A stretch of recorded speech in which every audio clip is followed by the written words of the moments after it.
Each year, Microsoft Research hosts hundreds of influential speakers from around the world, including leading scientists, renowned experts in technology, book authors, and leading academics, and makes videos of these lectures freely available.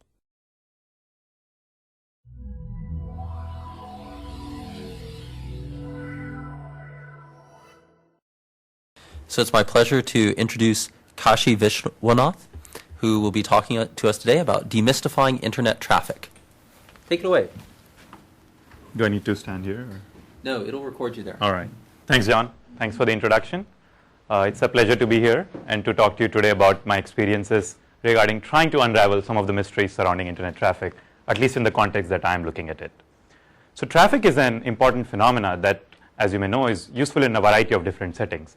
For example, internet service providers, ISPs, are interested in understanding what traffic demands look like at specific points in the network. Not just for today, for also something projected into the future, before they take capacity planning measures. Similarly, people like you and us who are trying to do queue management studies, trying to evaluate services, are interested in understanding what kind of traffic patterns exist out there. So in this talk, I'm going to be focusing on yet another example, which I'll keep coming back to, which is the following. Let us say that we are interested in designing the next generation internet architecture, protocols, applications, services, one of these.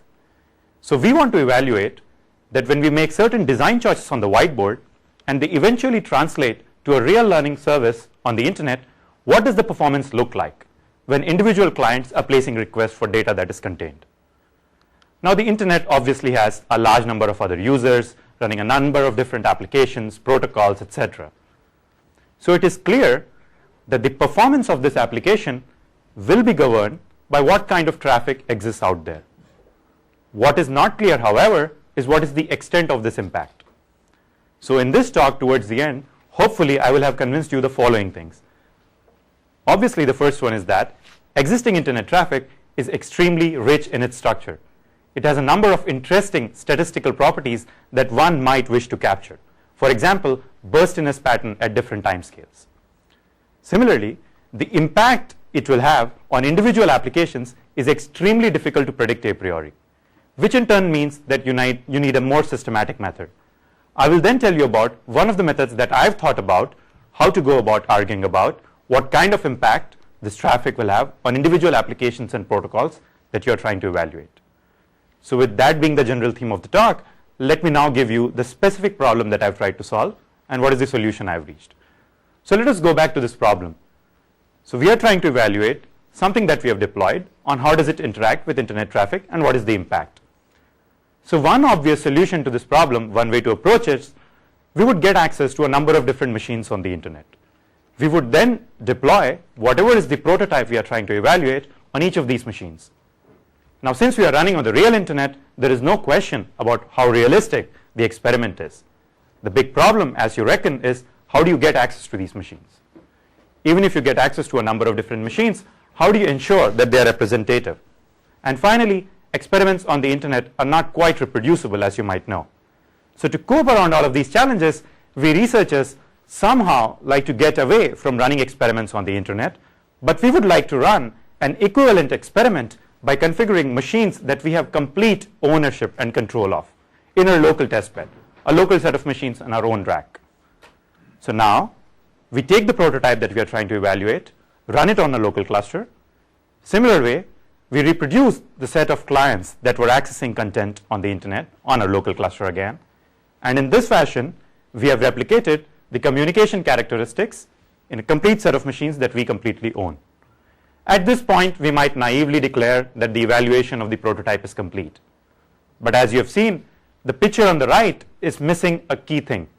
It does not quite capture the complexity of the internet.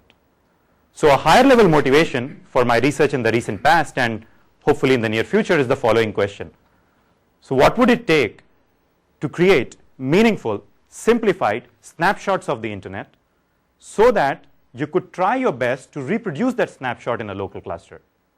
Now once you do that by appropriately configuring machines that can send data to each other, when you now evaluate this new service in the local cluster, there is some hope that the numbers that you draw would have some correlation to the actual numbers on the internet.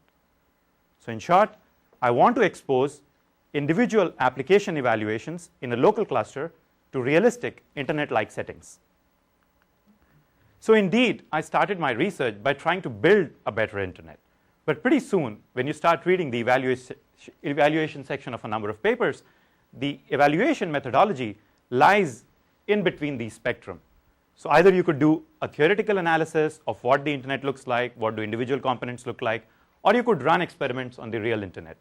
But most often, these decisions are governed by how much time do I have, what kind of an expert and intuition do myself and my colleagues have, etc. So I have this desire to make experiments in a local testbed more realistic. And as you can imagine, there are a number of different ingredients that would go into it. Some of this I have been fortunate to work on, but a lot of them still remain. In this talk, I'll be focusing on one of these. So what would it take to reproduce internet-like traffic conditions in a local testbed? And more importantly, I'll try to argue that indeed, individual applications that you're trying to evaluate care about that traffic. And if you expose individual applications to a certain different kind of traffic, you could receive conflicting results on what the performance looks like. So let us go back to the same problem again. Yes? Give us a clear definition of what the internet is for you. I'm sorry? What is the internet for you? What is the internet? Yes, define the internet for us. So internet is defined on the problem that you have a definition. For example, if you're interested in doing certain kind of analysis on how better to route all traffic within an organization to websites located outside, your internet's view in that case would be the border link of Microsoft Research. And everything outside would be represented as a cloud. Everything inside would be represented by a number of clients. In the same way, if you're an ISP and you want to take capacity planning measures, then the internet again is based on your view of the world. So in that case, it would be how do I best manage traffic within my organization, and how do I get to route things which are coming outside, and I can model that using a black box. So it's really the definition based on what is the problem you have at hand. So the kind of argument I'm trying to make here is that even if you have a crisp definition of what is the problem you have at hand, how do you then ensure that for that internet, that definition of internet, you reproduce internet-like conditions in a local testbed, and what can be done about it?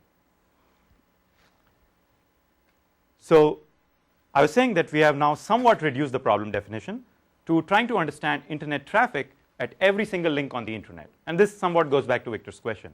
That is a seemingly impossible and daunting task to do. So before we get there, there's a much simpler and tractable version of the problem, which too we do not have a complete control over, and which is what I'm going to be focusing on this talk. So as I said, let us say there were specific links on the internet that you're interested in. For example, the border link of MSR. So how do you understand that what is the kind of traffic that flows across that border link? And how does that influence the flows of individual applications that I'm trying to evaluate which share that link? So that is the focus of this talk. Trying to understand traffic at specific links on the internet, and then trying to argue that how does that impact the performance. For example, in this case, I've configured a local set of machines to generate background traffic for that specific link. I've then configured individual prototypes that I'm trying to evaluate, which are generating foreground traffic for the same link. So in this fashion, I hope to understand traffic at this link and the impact it has on the application I'm trying to evaluate, all in a controlled setting. So with that being said, there are a few specific goals that I think any traffic generator should have in the setting, which is realism and responsiveness. By realism, I basically mean that if I'm trying to reproduce traffic for a specific link, the generated traffic should at least look like the original traffic for whatever metrics of success you have. More importantly, it should be responsiveness. And I mean two things by this. First of all, the generated traffic and application traffic should really interact with each other, exactly like they would do on the internet, and not simply kill each other. More importantly, I want to be in a position where I could say, turning meaningful knobs based on your intelligent estimates, let's say, on what the network would look like in the future, I should be able to translate that into what does the traffic on this link look like in the future. For example, one resulting from an upgrade in the access link of based on my ISP. So there should be a meaningful way in which I could hope to express certain changes like that.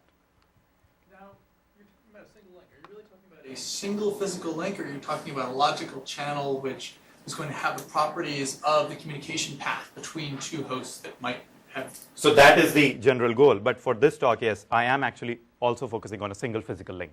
So everything else that would affect that logical communication path, such as routing changes, DNS, everything, that's out of scope for this talk. That is quite out of scope of this talk. Okay. So anything that exists in the end-to-end path will be something I'll be extracting. So if there are 1,000 hosts on one side of the link and 10,000 loads on the other side of the link, I would try my best to capture the distributions of what is going on the end-to-end path across these 1,000 cross 1,000 pairs. But everything else that externally influences would be something that I would be looking to the future. But time permitting, I could tell you a little bit later on how I approach to get around that problem. So there are a number of challenges which would be presented if I'm trying to achieve this goal. First of all is the fact that individual applications themselves are changing over time. For example, even if you look at something very simple like web traffic. So back in the days, we used to visit web pages which had a simple content, limited layout, etc. You visit the same web page today, and it's inundated with text, media, ads, portfolios, etc. So the application generator, the traffic generator, should be able to understand and reproduce this phenomena. Then again, individual applications' popularity is constantly changing over time. For example, if you look at this link, it's a trans-Pacific link which runs between the Japan and United States. And I'm trying to show here, across a 5-year window, sample data, popularity of 3 different applications measured in bytes. So as you can see here, the popularity of individual applications is constantly changing over time. So even if you had this information, there should be a way in which you could express this in the generated traffic that you're coming up with. Finally, I've been talking about this rich structure that is present in internet traffic, and how does it influence individual application behavior. Yes? Do you know why MMTP has a rise in the middle of the... So perhaps they were using that protocol to tunnel P2P traffic. That's my guess there. So I don't have access to the payload, so I cannot really understand. Yeah.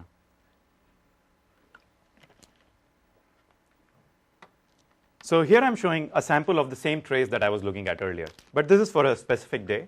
And I'm looking at throughput, which is measured in megabits per second for 1-second intervals across a 15-minute window. And I'm showing 2 kinds of traffic here, web traffic and Napster, which used to be a popular peer-to-peer file sharing service. So one thing you can see here is Napster, which is the bottom of the 2 curves, is relatively smooth compared to web traffic when I'm looking at 1-second time bins.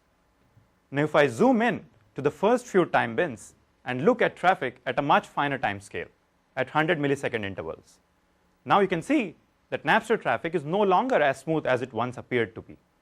It is still way better than web traffic. If I further focus in on the first few time scales and look at a much finer level granularity now, then at 10 millisecond time intervals, there is hardly any difference between Napster traffic and web traffic. So to the already existing list of challenges in trying to come up with a traffic generator, we added in one more, which is the fact that internet traffic perhaps exhibits this rich burstiness properties, and the traffic generator should be able to understand and reproduce this.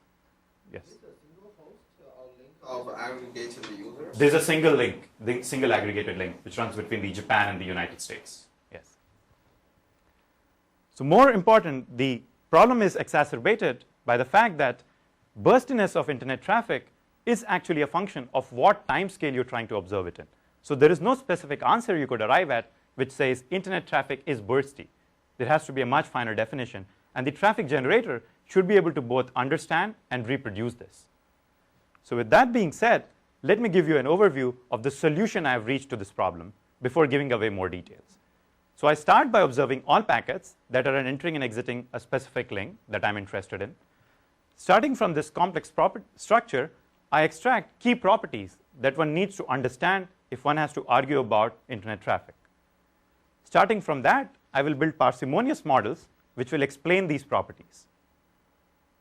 Armed with these models, I will then configure individual hosts in a local testbed that understand these models and use that to communicate with each other.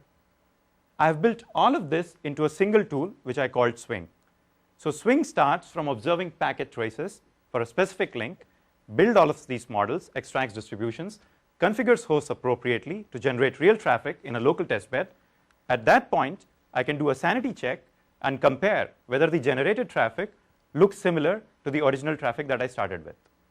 But more importantly, I can now envision the kind of things I was bringing out in the motivation, which is deploying a service in the original scenario. So corresponding to that, I can get an analog in the generated test bed here. So I can introduce a service and evaluate a system in the presence of realistic traffic. Yes? How does Swing achieve the responsiveness property you were trying to get at? That's based on, so I'll get to that in a minute, but the quick answer is, first of all, you use TCP to get congestion responsiveness. Then you build a complex feedback loop, one on top of the other, exactly like it would on the internet. But I'd be happy to give more details on that. But more importantly, instead of just evaluating individual systems against a specific kind of traffic, you could now turn meaningful knobs in this generated traffic to project traffic demands into alternate scenarios, and again evaluate your applications in the presence of such future scenarios. So with that being said, here are the key contributions of this work. So starting with this complex phenomena, I tried to extract key properties that one needs to get a handle of in order to understand what internet traffic really looks like for specific links. I then built all of this into an automated tool called Swing, which can look at internet traces and reproduce that traffic in a local testbed. I then argue in my work how individual applications really care about such burstiness internet traffic. And if you do not expose individual applications to realistic internet-like traffic patterns, you could reach conflicting results on what the performance of individual application should look like. Yes? So didn't see, what are your metrics for whether you get it right? Metrics for getting the traffic correct? Yeah. How will you know that it's indistinguishable? So like a cryptographer would have their definition of whether two messages are whether a message is indistinguishable from random. You want to have some level of confidence of whether you got this right. What is the metric that tells us that that's going to be used? I see. So that is actually a great question. So at the very least, when you try to generate traffic which looks similar to the original traffic, the first thing you would do, of course, is first level order of metrics. So you could say, what is the mean invariance of the traffic process? Does it look similar to what I saw earlier? Because you could imagine how a variety of queue management studies would care about that factor. Then you could go one level higher and try to look at traffic at individual time scales, because I have observed in my experiments that that property actually impacts individual application behavior. So the nutshell of the answer here is that if there are individual applications that you're exposing to internet-like traffic patterns, then what properties of internet traffic patterns do those applications see in the evaluation? So if you have generated traffic which sees similar effect for those applications, then the generated traffic is meaningful enough. So if I can reproduce controlled setting internet-like experiments in a controlled Swing-like setting, then the generated Swing trace is meaningful and good enough to go with. So that's the answer. Seems like exactly the opposite of what you're doing. You're declaring victory when you're saying, I have a model of what the traffic looks like, and then I reproduce it, and if it matches my model, then I've succeeded. Yes. But what you haven't captured is the whole point of trying to make things more realistic is that your controlled environment captures somehow everything, right? That there's not going to be some process, some feature of the real internet traffic that you haven't captured that would affect applications in a way you don't expect. And the only way to validate that is to try your application out on the real internet. So I mean, I don't understand how you can. It seems like your metric of success is equal to the thing you're modeling. You're saying, well, we know it's right if the traffic fits a particular distribution, which is the distribution we use to generate the traffic. Okay, so I apologize if that was not clear early in the talk. So you start with a given link, and for a controlled setting based on a number of measurements and heuristics, you decide whether the application that you ran on the internet under sufficient bounds is meaningful or not. Then you try your best to reproduce that scenario in a local testbed. So that's just a sanity check. Now, the Swing setting that you have in a local testbed, you can tune meaningful knobs in there. For example, you could say, everything else being fixed, if the application protocol changes in a certain way, how would that affect the traffic that is being generated? And how would that impact the applications that I'm trying to evaluate? So if I did not do a meaningful sanity check at the first step, there is no hope that any numbers that I draw out of the changed and projected traffic would have any meaningful information. I guess I'm trying to make a different point. I agree that you've got a necessary condition that you want to achieve hope. But there's more to hope than, there's more to the solution than So can you give me one specific example so that I can better understand what's the scenario?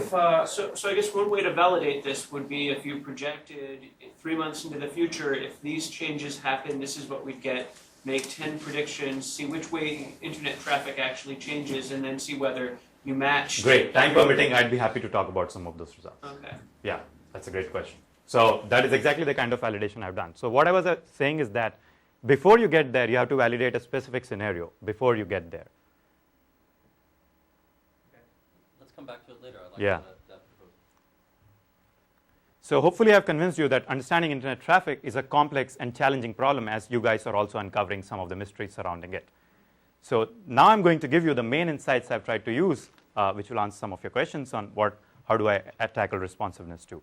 So I've already been talking about one of the approaches, one of the main insights in the 4 insights I have, which is that we need to have a hybrid approach to understanding internet traffic.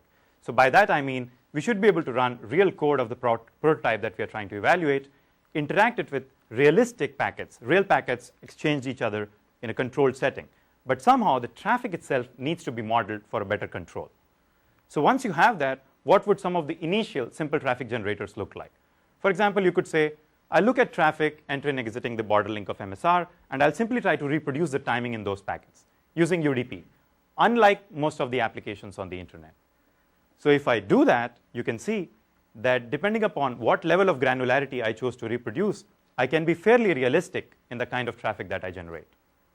However, since the internet traffic is not quite dominated by UDP protocols, and even if it did, since we do not have meaningful observations to draw the higher level application behavior, there is no hope that the generated traffic will quite be as responsive as we want it to be. So in order to fix that, what would you do is go back to most applications that's run on the internet. For example, they use TCP to leverage this. So in this argument, I will say that if it's a TCP protocol that we are trying to model here, we should use TCP as the underlying mechanism. So in this fashion, you can see that the generated traffic will really interact with application traffic similar to what you would have done on the internet. Yes? Oh yeah, sure. One of the things that you said that is that with UDP you could achieve packet arrival rates and you could replicate Exactly. Exactly. That depends upon how many resources you have in your testbed. True. So how is it that so far you haven't described what requirements you have from the testbed? If your testbed has only 20 hosts, you're going to be hard pressed to simulate 10,000 hosts no matter what you have. So that's a great question. So there are other approaches. So there are 2 real answers to this. The honest answer is I'm kind of assuming that you're not starved on resources for the kind of experiments that you're trying to do. But even if you are, let's say there is no way you could get the number of hosts that you wanted to, then there are other approaches you could try. For example, one of the projects that I worked on talks about how you could configure individual virtual machines in a local test bed and run them appropriately dilated at a much slower time frame, so that when 10 real wall clock seconds pass, the VM only thinks that 1 second has passed. So if you exchange a slower rate of data within that virtual machine, you could perhaps get, in the relative time frame, a much higher throughput. So those are some techniques which I could think about if really you did not have the physical resources and that was the only pressing factor. Then perhaps you might not mind paying in terms of time to run the experiment.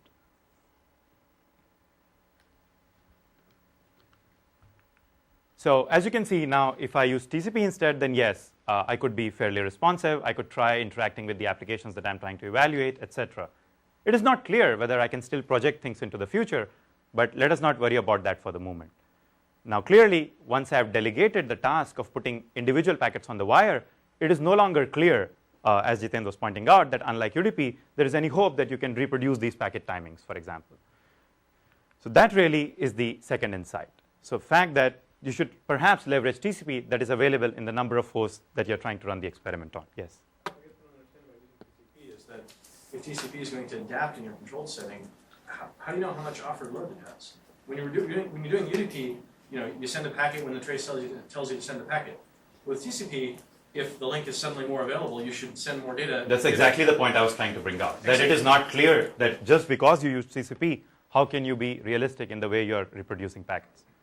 Well, that means that would suggest that TCP is exactly no more powerful than UDP. That is not quite true. So the fact of the matter is that TCP is a fairly complex state diagram to try to simulate in any other setting. So the observation I have here is that, and this will be much clearer in the results I show, that since TCP plays a very critical role in determining what kind of burstiness properties exist on internet traffic, if you try your best to simulate that in any other world, you would be hard pressed to reproduce that behavior. So the best hope you have is to leverage TCP that's actually running on individual hosts that are available for experimentation. The behavior you're trying to simulate is the TCP's behavior little bit depending on what else is going on around me. Yes. How does TCP make the decision between I should send a packet now because my congestion window says so, which is what you're expecting to do, and I should maybe not send the packet now because I actually don't have any available from the application? Oh, so that will be another aspect of the work that I'll get into very soon. So if you hold your question for like 5 minutes, maybe I can answer. Otherwise, I can come back.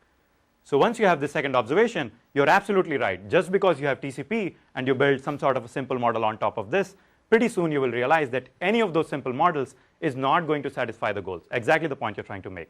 Either it will be not realistic or it will be not responsive, but you cannot meet both of this. So to get the third and the second last insight, we ask again, what does internet traffic really depend upon? And to try to understand this, turns out that it's a complex interaction at multiple layers. At the topmost layer, you've got these users that are trying to engage themselves in a variety of different activities. Then you've got the applications that the users are running on below them. And finally, the network, which is responsible for carrying the large amount of packets that the applications are generating. So the hope here is that if we somehow capture these three layers independently and then model the interaction between them, we would be able to reproduce that in a much more controlled setting. So for individual users, I'm interested in understanding what are the periods of activity, what applications do they prefer, etc. For individual applications, what does the semantics look like? How do they differ from each other? How are they similar to each other? And in the same way, what is the fate of individual packets when they put them on the wire? Does it get delayed indefinitely? Does it go all the way to the other end? Exactly like the questions that you were trying to raise. So the hope here is that somehow you capture the interaction between these three layers, but more importantly, it's not going to be super accurate based on the fact that you're doing this solely based on the observation of a single link, the view of the world from that single link. So that really is the third insight that goes into this work, that if you have any hope, you should perhaps leverage the recommendations on structural modeling and generate traffic as this three-level hierarchy. To get the final insight, let me go back to this picture again. So in trying to reproduce traffic using this three-level hierarchy, turns out that there is a complex feedback loop going on. For example, at the topmost layer, it's only when you get the entire HTML page and parse the contents do you realize to click on individual URLs that are embedded within.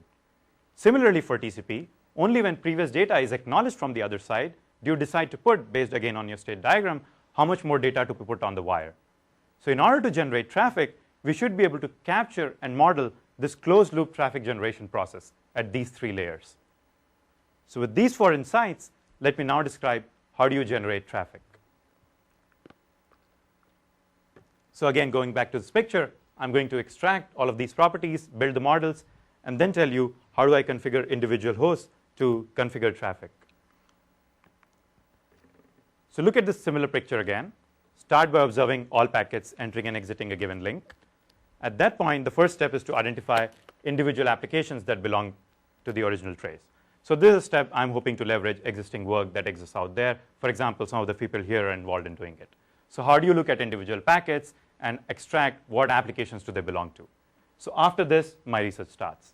So I'm going to focus on individual applications, but the method mostly generalizes. I'm going to tell you how I extract user, application, and network properties based on a single application. So I look at TCP packets, and based on TCP IP, destination and port numbers, I extract flow information from these packets. So there's a high-level description. Yes? Primarily carry CVPN traffic or IPsec traffic. That's it, you're done. At this point, you can't do anything. No. So but what I did not say here is that I'm not assuming anything about the underlying protocol at a fine level of detail. So if you have TCP level headers at those packets, I'll try my best to reverse engineer the protocol that was going on.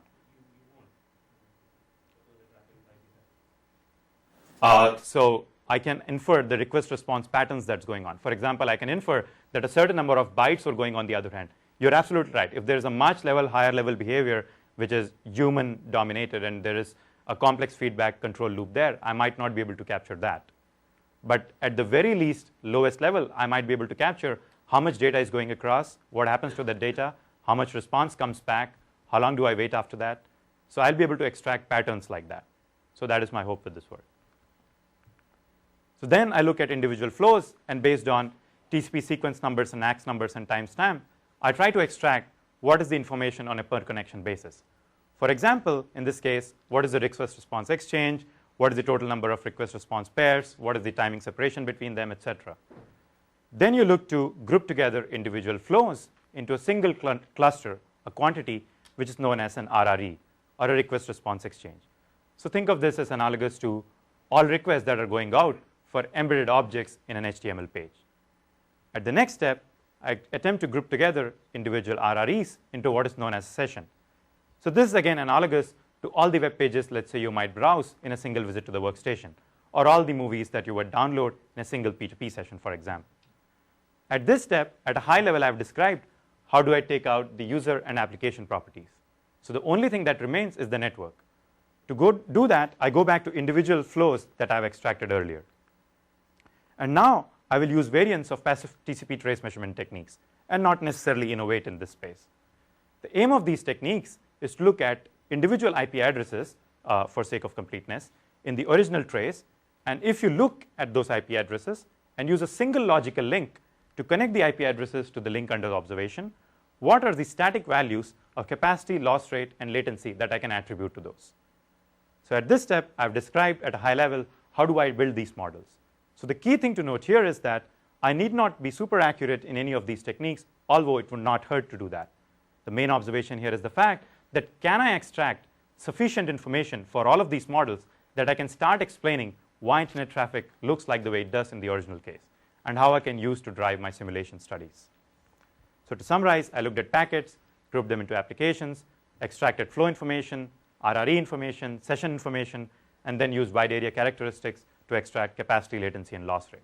So I should again note here that much of these is like work in progress, and it will continue to evolve as we come up with more applications.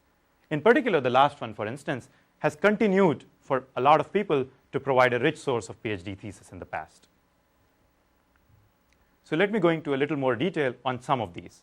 So how do you look at individual flows from packets? So this is relatively straightforward. You look at the TCP dump information present in the original trace, and without going into too much details, it is information on where the packet came from, where it went to, what was the timing, what are the TCP sequence headers, etc. So based on that, I will try to reverse engineer the causal information that is going on the trace. For example, how did the TCP three-way handshake look like? What was the request data that was sent across? How long did the server on the other side wait? When was the response sent back, etc. So at the lowest level, I will extract flow connection and termination times, and then also more detailed information. For example, what is the request response semantics? So once I do that as a basic building block, I can then try to figure out RRE and session information. And this is how it works at a high level. So I look at all flows and sort them in increasing order of connection initiation. I look at the first flow and mark as the beginning of the first session and the first RRE in that session. I will then attempt to take more flows that are concurrent or overlapping with this flow and attribute them to the same RRE. For example, I might get one new flow which is time separated by a certain amount, and this is the interconnection time for this particular flow. I will then attempt to group more flows which are also concurrent with this flow. Once in a while, I'll get a flow which is physically separated from this cluster by a certain amount. And at this point, I will declare that the previous RRE has ended, a new one has started, and this is the inter-RRE time. I will then, yes? All the flows that overlap in time will be grouped into the same RRE. Yes. Then on our link, there will be lots of simultaneous. Sorry, for a specific IP address. So for a pair of destinations that the exchange is going on. So let's say I'm sending some data to a web server, and I'm trying to download like a number of HTML pages, a number of embedded objects within that. But if I'm talking to some other web server which is not causally related to this, then that will not be a part of the same RRE. Yes, for now, correct. What if there are multiple tasks going on between the two IP addresses? Multiple? For example, it's a web server. At the same time, I'm looking at other stuff, like watching videos on the same servers. So the source is the same and the destination is the same? Yeah. So that's a great question. So let's say if every time you access the web server, every single time you are actually watching the video, then it makes sense that when I extract this RRE information, I embed that as some sort of a high-level behavior that the user itself is expressing. That every time a website is watched, a video is watched in parallel. So it would not hurt to group them together into one single cluster. However, if it happened a very low percentage of the times, then based on the distributions I extract, it will get weeded out. But what if Like it's sometimes like there are certain, for example, dependency between this traffic, and this dependency may occur or may not occur. That's a great question. So the answer in that case would be, what is the level of granularity that you're interested in? So if you believe that you want to characterize individual users who may or may not access multiple data on the same web server, then you might be interested in categorizing them into different classes. So it really depends upon whether the kind of fidelity you get from the traffic generator is a bottleneck to the kind of application studies that you're carrying out. So if a large percentage of users start exhibiting that behavior, then there is some reason to believe that it will influence the application behavior. And at that step, I might want to characterize the fact that there are two different conversations going on, but semantically they are different in nature.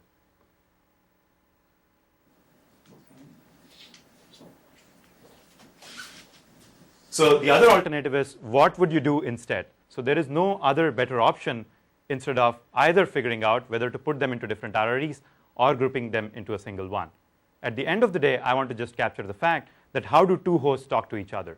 So if a large number of times it happens to be an HTML page and a video page, that is what I want to capture in this interaction.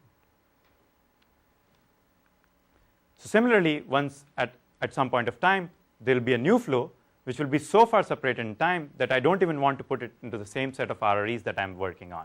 So at this step, I will say that a session, quote unquote, has ended and a new one has started. So the point here is I will try to extract distributions for all of these in the underlying model. Then in the end, I will extract wide area characteristics using variants of well-known techniques, so not necessarily innovating in this space. For example, to extract latency estimates for this link, I'll try to look at the separation, time separation between the data value and the corresponding ACK value, which is coming from the other end. Similarly, I'll use variants of packet pair measurement techniques to attribute capacity value for this link. And finally, extract loss rates in a similar fashion. So the point is that at the end of this, I would hopefully have extracted meaningful distributions corresponding to the parameters of the model that I've built. So the next step, yes? Do you model the packet size? Yes, I do. So in fact, in some of the experiments, I found that if you do not do it, then you could reach lopsided results. So it was in retrospect. So in the beginning, I wanted to have a parsimonious model which was sufficient for explaining what the traffic looks like. But in the end, it was driven by studies on what applications care about. And it turned out that packet size turned out to be a critical one. So I ended up modeling it, yes.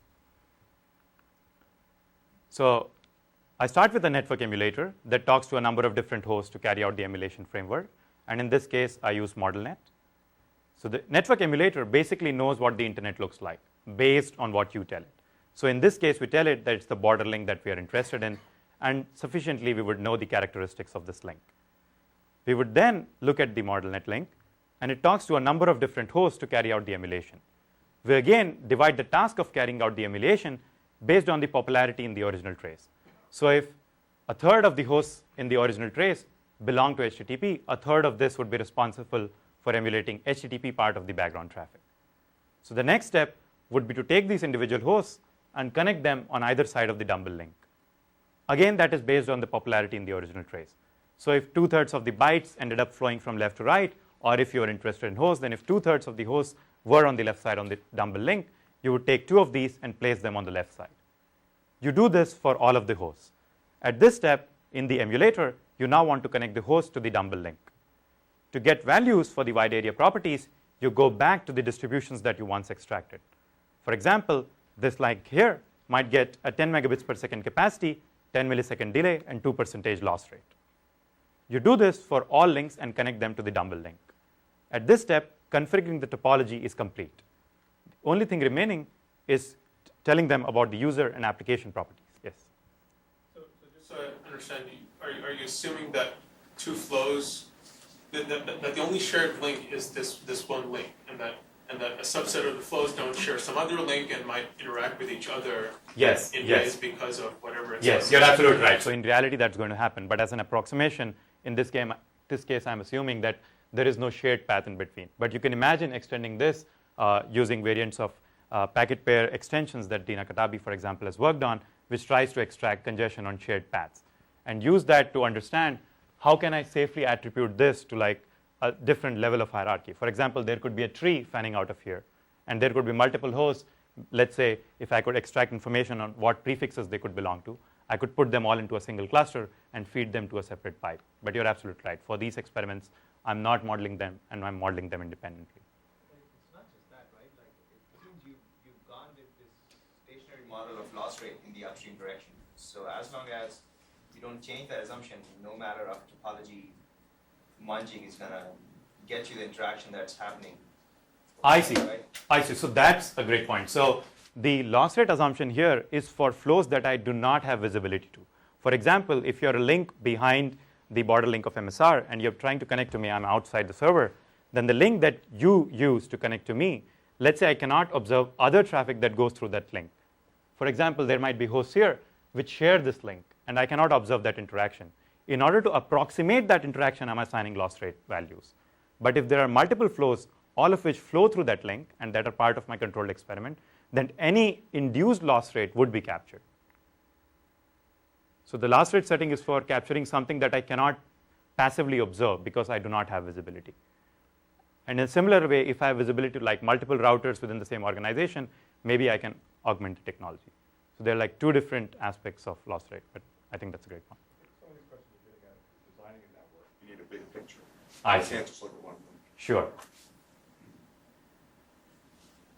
But hopefully, if you're designing a network and if you have complete control over the network, there is slight more information that you would have than I had to work with. For example, I worked with individual traces which I had no control over on when they were got. If you're within a network, not only you would perhaps have more traces at different points in the network which you could correlate, but you would also have like routing information that you could leverage to augment with how does traffic go from one point to the other. So again, quickly, so look at a single application, for example, figure out based on the probability distribution, how many sessions to generate for each session, how many RREs, for each RRE, total number of connections. So let us look more closely at what an individual connection emulation might look like. So as you may recall, it has rich information on what are the request response exchanges that are going on. So for this connection, again based on a distribution, I would pick a pair of hosts in the original topology and establish a real TCP connection in between them. The sender then would take a request size, create a dummy packet, real TCP packet, send it across. The server, on the other hand, would generate a response which would come back. The client would wait for a certain amount of time, generate a new request, send it across, and wait for this finest response on this connection. So upon receiving this last response, the sender would then finish the connection and terminate it. So at this point, at the lowest level, we have finished emulating a single TCP connection. So we proceed by doing other connections in this RRE, other RREs, and other sessions. So when all of this real TCP data is flowing back and across this link, we can now imagine introducing the service that we are trying to evaluate. And at this step, the flows belonging to this would interact with the flows belonging to the background traffic. And then we could draw numbers on how is the flows being influenced by background traffic on that specific link. So let me now try to give you a detail of some of the evaluation that I carried out. So basically, I'm interested in answering two questions. Can Swing look at internet traffic traces and try to reproduce them as best as possible in a local testbed? And if it does that, whether or not that influences the individual applications that I'm trying to evaluate. So to answer the first question, yes. You need to answer the third question as well, right? Which is, can you do something far simpler than Swing, such as simply characterize, let's say, some first order property to the trackers that run? That's a great question. So and just run the UDP plus generator that generates some sort of bursty traffic, and that's it, be done. That's a great question. Yes. So I actually answered some of that question. So this question here is really trying to capture that fact. So when I say background traffic, I'm hiding, because I didn't want to mess up the slide, I'm hiding the fact that I also mean realistic and responsive traffic. So that's a great question. So for the first question, I'm looking at existing traffic traces. Part of the problem is that I don't control these traffic repositories. So they come from different parts of the world, have different properties, different link speed, different applications, etc. And I experimented with all three of these. So basically, I'm interested in going back to my goals and seeing whether the traffic that I generate based on the first principles approach that I described is realistic and responsiveness. So in the interest of time, let me skip some of the initial results, which basically say, can you match the coarse grained behavior? So as you can imagine, even simple techniques would be fairly equipped to do that. Instead, I will focus on reproducing a certain aspect of internet traffic that I did not explicitly model. which is where the power of the tool comes in, which is burstiness of internet traffic. So in literature, there is a large amount of text devoted to understanding why is internet traffic bursty and what can you do about it. In this talk, I'm going to use one of the many metrics that exists out there.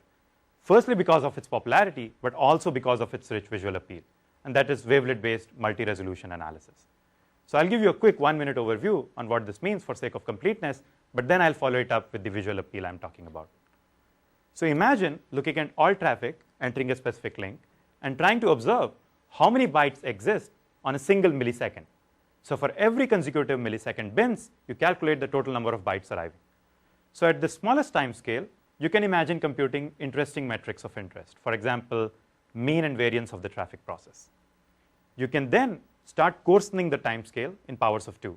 So you combine adjacent time bins and try to understand how many bytes arrive in those time bins for the duration of the trace. So again, at the next level of granularity, you can again compute mean and variance, for example. So keep doing that, so on and so forth.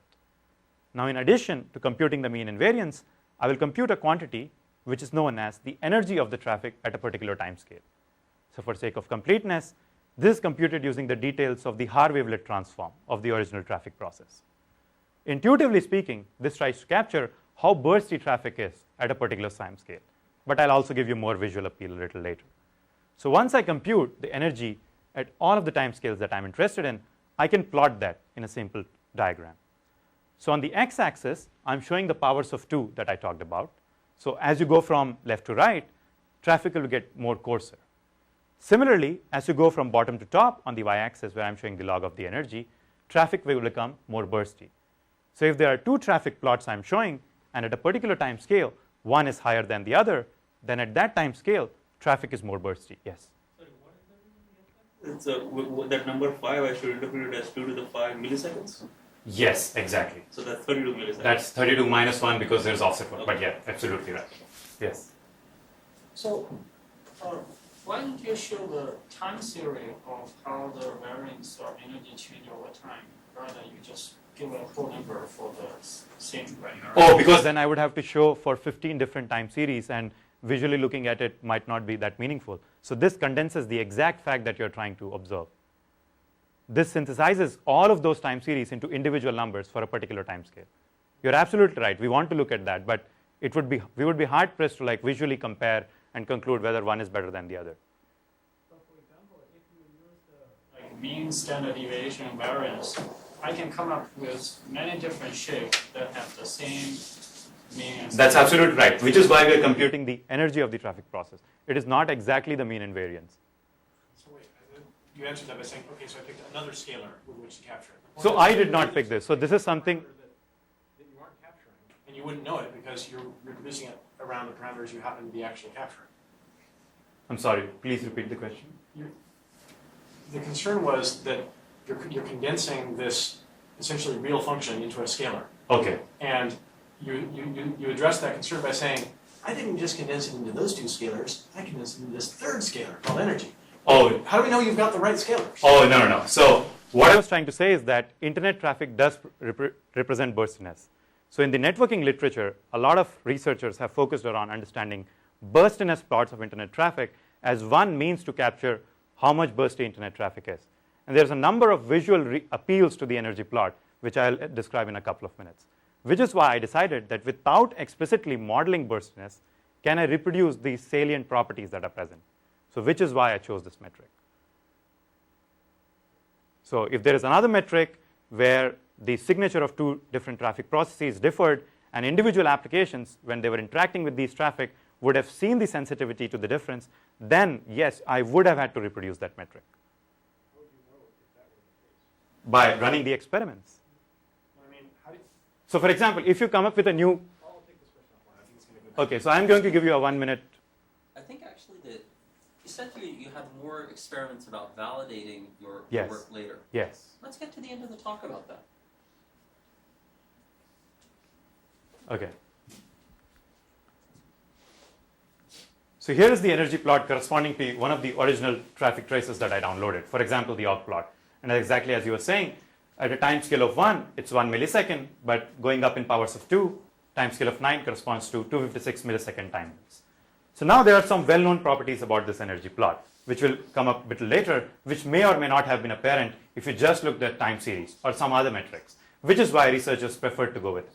For example, this dip that you're seeing here in the energy plot has commonly been attributed to the self-clocking nature of TCP. For example, as you would know, the TCP works in this complex feedback control loop where you place data on the wire, wait for data to be acknowledged before deciding when to put more data. So this in turn means that there is some amount of periodicity associated with how long it takes to get data all the way across and get it back. This periodicity is nothing but the converse of burstiness or the variance in the traffic process. So in some sense, you might expect intuitively to see some periodicity around the round trip time of flows. So indeed, if you look at the original Auckland trace, a majority of flows show a round trip in the vicinity of 200-250 milliseconds, which explains why I see a dip in the energy at the particular time scale. This in turn means that if I came up with a new trace, and if indeed there was some regular pattern, and I just plotted the trace and looked at the dip, that would give me a first order approximation of what might be the majority of round trip times in the original flows. So this is one of the many reasons, for example, why I picked energy plot and why other researchers have used it in the past. There are other reasons. For example, people have been attributing that internet traffic has self-similar nature, and they use the plot slope in large time scales to come up with an approximation of self-similarity in terms of the so-called Hurst parameter. So those are some of the visual appeal which the energy plot has.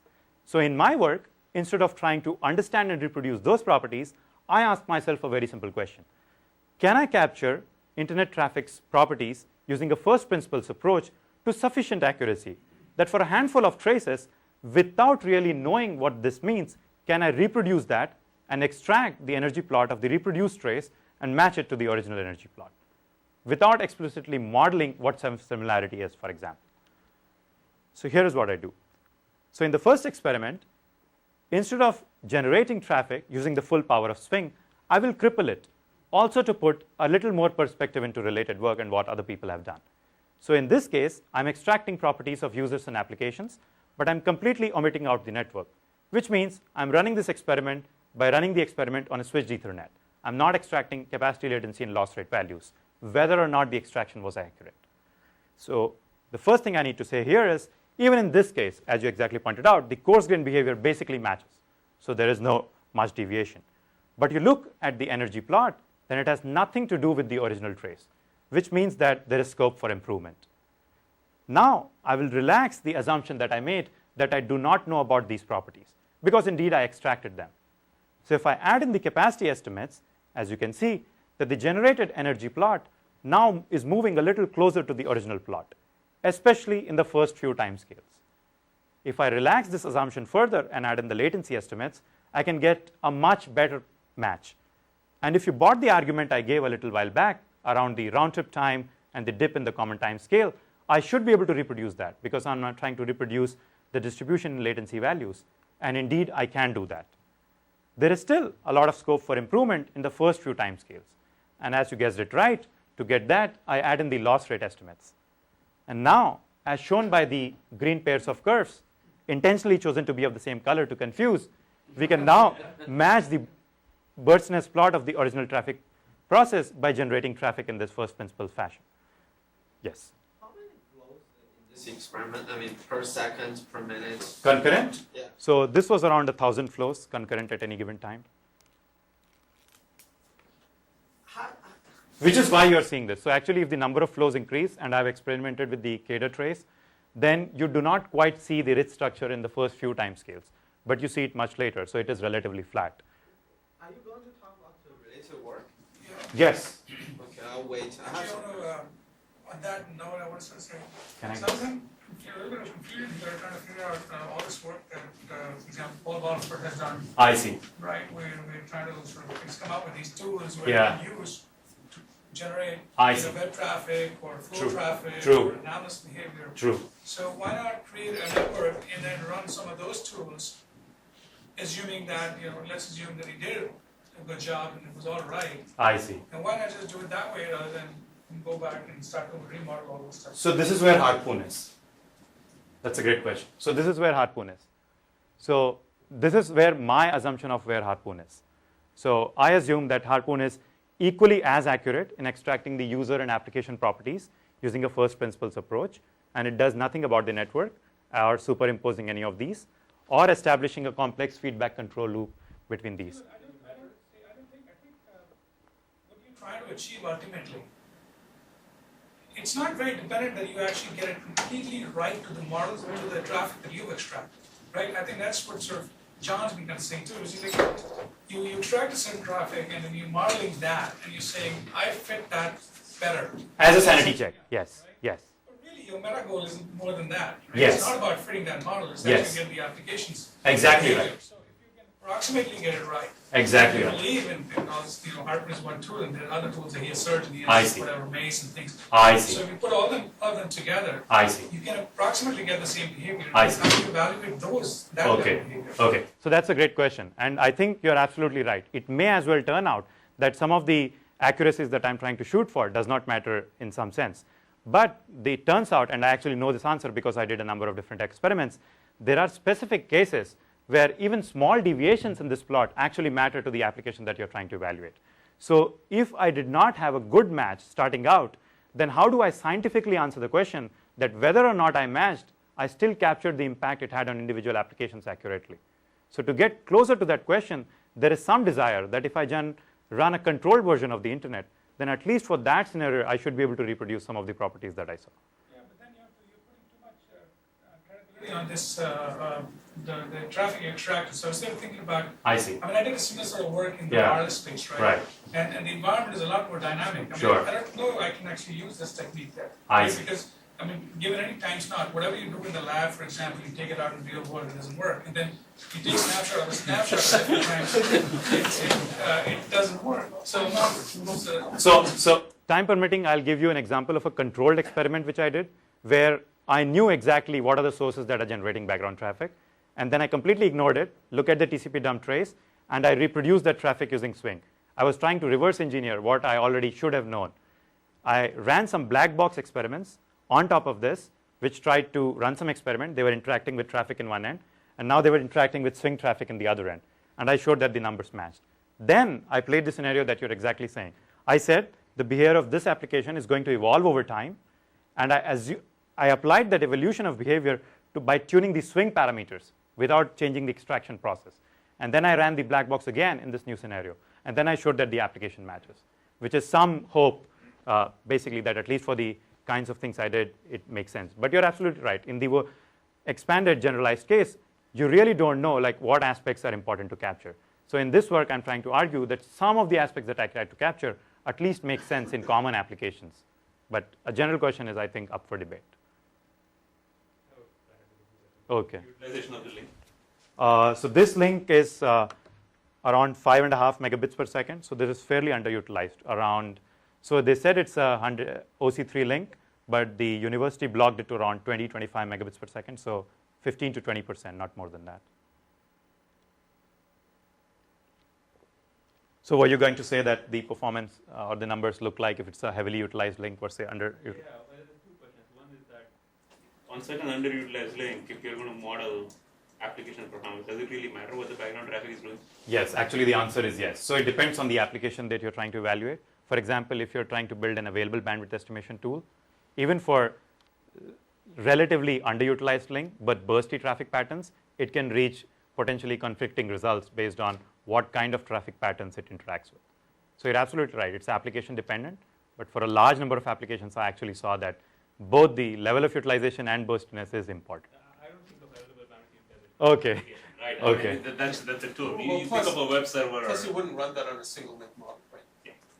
No, I would think Right. about Trying to show results. Let's see the rest of the results now.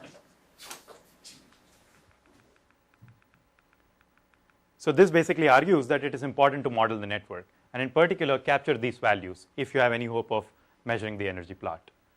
It also shows that Swing can actually reproduce the burstiness plot that is measured in an internet traffic trace. In fact, it's the first published piece of result that shows about any technique, however accurate it is, on how you go about reproducing the burstiness pattern that is present in original internet traffic trace. And nobody before was able to come even close. So let me skip some of the initial results which says how meaningful what-if scenarios changes the energy plot in intuitive ways. so that is not as interesting. So instead, let me try to focus on figuring out whether individual applications are sensitive to the kind of background traffic you throw at it. So recap of the scenario, we are trying to envision an internet scenario and trying our best to reproduce that in a local test bed. So in this case, for example, there might be a service that we want to deploy. So we simply deploy the prototype in a local test bed, and there is no background traffic here. So the first experiment we run in the absence of any background traffic, just run the application. And that has been done in the past, for example. In the second example, you try to figure out what are the sources that were resulting the background traffic that arrives at this link. And corresponding to that, based on the approach I've been describing so far, you configure machines to generate background traffic using Swing. So the second experiment really is running with some kind of background traffic, let's say. In the third experiment, you carefully tune the knobs that Swing exposes such that you do not change at all the average level of utilization of the link. So the average bandwidth of the background traffic remains the same. The only thing that changes is the burstiness plot. So by doing this experiment, we will hopefully be able to answer whether individual burstiness differences is really something that applications can see or not. So to do this application, as I said, I use two kinds of background traffic model, and of course the no background traffic case. Both of them have roughly the same bandwidth, and the only thing they really differ from each other is the burstiness plot. And that too in a very few time scales, and visually, as we were talking about earlier, it is not clear. So people do not really have focused on how to quantitatively argue about energy plot. It has purely been used in a qualitative fashion.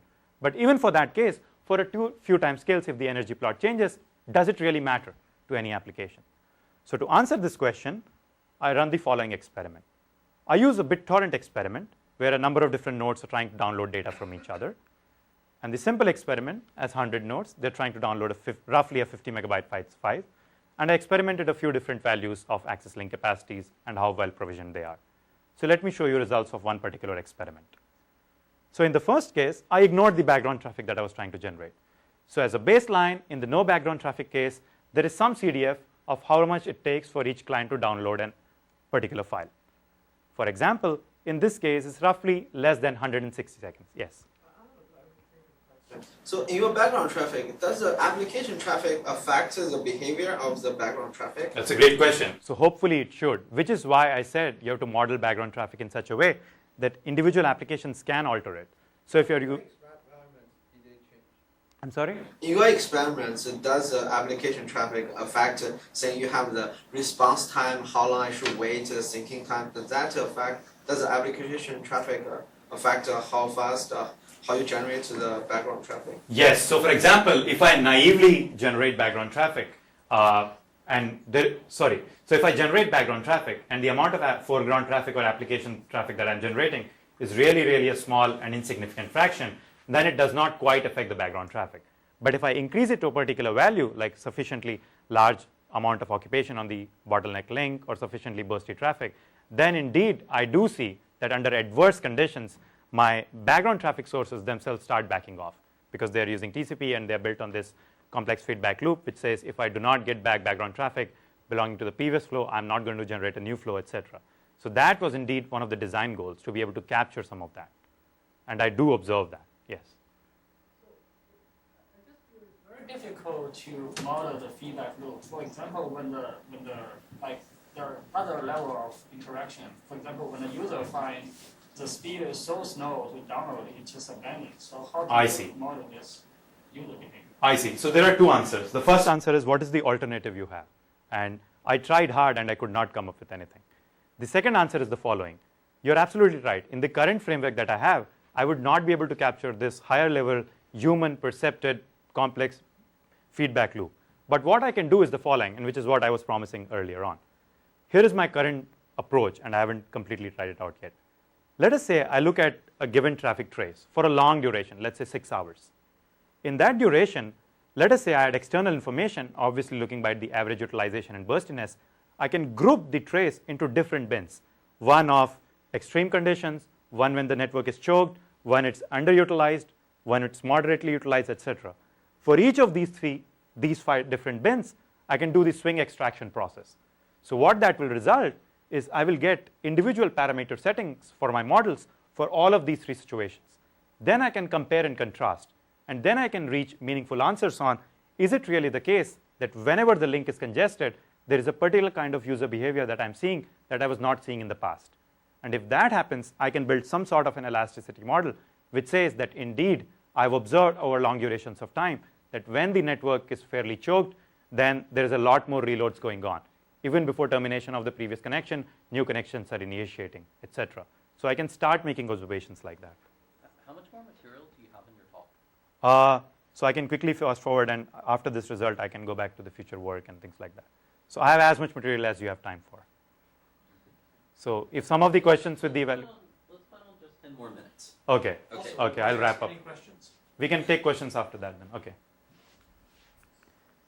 So in the first experiment, I run with background traffic model 1, and indeed the CDF shifts to the right a little bit. The CDF shape changes. So this just confirms a well-known saying that background traffic really matters for individual applications. I have a clarification question. Was it each node had a 10 Mbps access link, or roughly 10 Mbps access? Yes, each node. So in the next experiment, I'm trying to answer whether even burstiness of background traffic is important or not. And as you recall, both of these roughly have the same average bandwidth.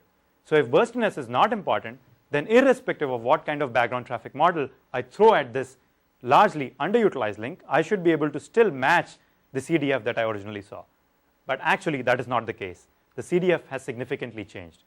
This is just a thought experiment which proves the point that it is important to consider even the burstiness of internet-like traffic processes when you're evaluating individual applications. So I actually did a number of other experiments. So here is a quick summary of those. So of course, I talked about the BitTorrent experiments, but I also did a number of experiments with respect to how do web downloads get affected by burstiness of internet traffic. Similarly, multimedia applications and even available bandwidth estimation. So for web traffic, it is a fairly complex function of what is the size of file you're trying to download, how heavily utilized the link is, what is the kind of burstiness plots you have, etc. And I have initial hypotheses which tell me how I can somewhat predict what the impact is going to look in time based on the burstiness you have. And time permitting, after the talk, I'll be happy to show some of those results. Multimedia, on the other hand, was very surprising. It turns out that there are only two conditions in which the test that I did are sensitive to background traffic. Either you're fairly choked or the traffic is extremely bursty. But in retrospect, that does not seem surprising because indeed, some of these, for example, RealPlayer has been designed over a number of years based on the feedback to exactly cope with these kind of adverse scenarios. So it should not have come as a surprise in retrospect. And similarly, for available bandwidth estimation, which may or may not be classified as a tool, as an application, but indeed is a useful tool, I showed for published piece of results that based on the kind of traffic you throw at it, completely lopsided results can be received on which is a better tool to use for a given scenario, which again reiterates the point that it is important to test with internet-like traffic conditions. But the main high-level point here is the fact that the impact is application dependent and extremely difficult to predict a priori. So my hope is that as a community, we can come up with a suite of conditions, kind of like a stress test for network applications, which we can expose individual systems to. So let me quickly tell about a couple of things that are very closely related to the string of thoughts I've been trying to tie. So Swing, as I described, basically works for a single link. But I'm also interested in extrapolating it, if not to the internet as a first step, a slightly larger topology. For example, if you look at an ISP, which is a set of ingress points and a set of egress points, and a variety of traffic engineering policies that decide how traffic gets from one ingress point to the egress point. So ISPs like to refer to this using a quantity known as the OD flow, or the origin destination flow. So in the steady state, instead of just trying to reproduce traffic for specific links, in this case, I might be interested in reproducing the traffic matrix, for example. So the metrics change based on the application I have. So the naive approach of trying to reproduce each and every cell in this matrix basically would not work. But hopefully, in this case, I might be able to leverage some of the routing information that is much more available to individual ISPs to try and figure out how to get a solution for the large-scale topology. But more importantly, I'm interested in this umbrella of projects which argues about how to build a more realistic testbed. And I talked about only one of the many aspects that might go into such a testbed, which is internet traffic. In the end, I want the following scenario to be possible someday. Imagine taking a snapshot of the internet and reproducing that snapshot in the local testbed, and running applications with the hope that it will have some correlation to actual experiments on the internet. But more importantly, you could now tune assumptions about this test bed so that you could also test in scenarios which you otherwise would not have had access to. Well, that's about the academic part, but the real motivation here is the fact that I really want to make sure that individual ISPs do not tune down my web downloads just because they think it's detrimental to their fair functioning. In any case. So there are a number of other avenues which internet traffic explores, and I may or may not have had the time to talk about some of these, but I'm really interested in this in the future. So to summarize, I told you about the swing approach, where I tried my best to extract the best of three worlds. One is pure theory, the other is running experiments on the internet, and the third really is modeling traffic. So I still want to be able to model traffic by building sources and sinks configured in the local test bed, but I want to drive them using measurements from the real internet and expose them using real traffic to realistic prototypes. And in the end, I still want to be able to understand rich statistical properties that is present in internet traffic and hope that the first principles approach will let me reproduce that in a local test bed. So if there is one slide I would like you to remember from this talk, it's the following. It's the fact that I talked about how internet traffic is bursty and has rich statistical properties. I then told about one of the many ways we could have approached it, and my way was to build a first principles model that can express this traffic process. So I showed you how to reproduce internet traffic for specific links and also tried to argue that individual applications care for the kind of traffic they interact with. So thank you for your patience, and I'll be happy to take more questions now.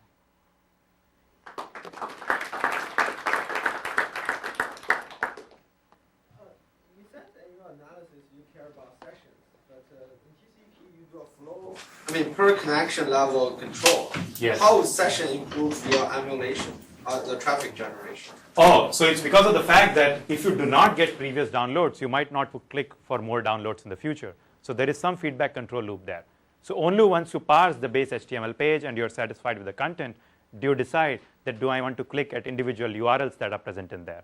So if I ignore to capture that interaction, I might not be realistic and responsive in the traffic that I generate. So it is for that reason that I want to model sessions. I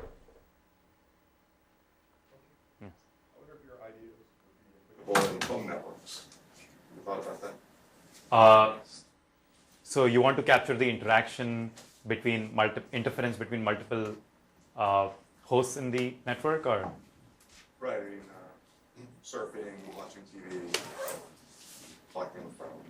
So there is nothing in the method that I described which is specific to certain applications, but there might be certain applications itself which might prove a little challenging, and my work needs to be a little more oiled. For example, IPTV might propose a certain challenge that I might want to counter. So, but hopefully there is nothing fundamental that is limiting.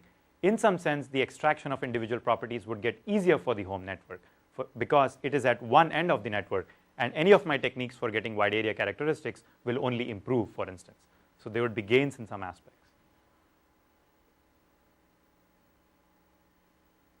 Great. Go ahead.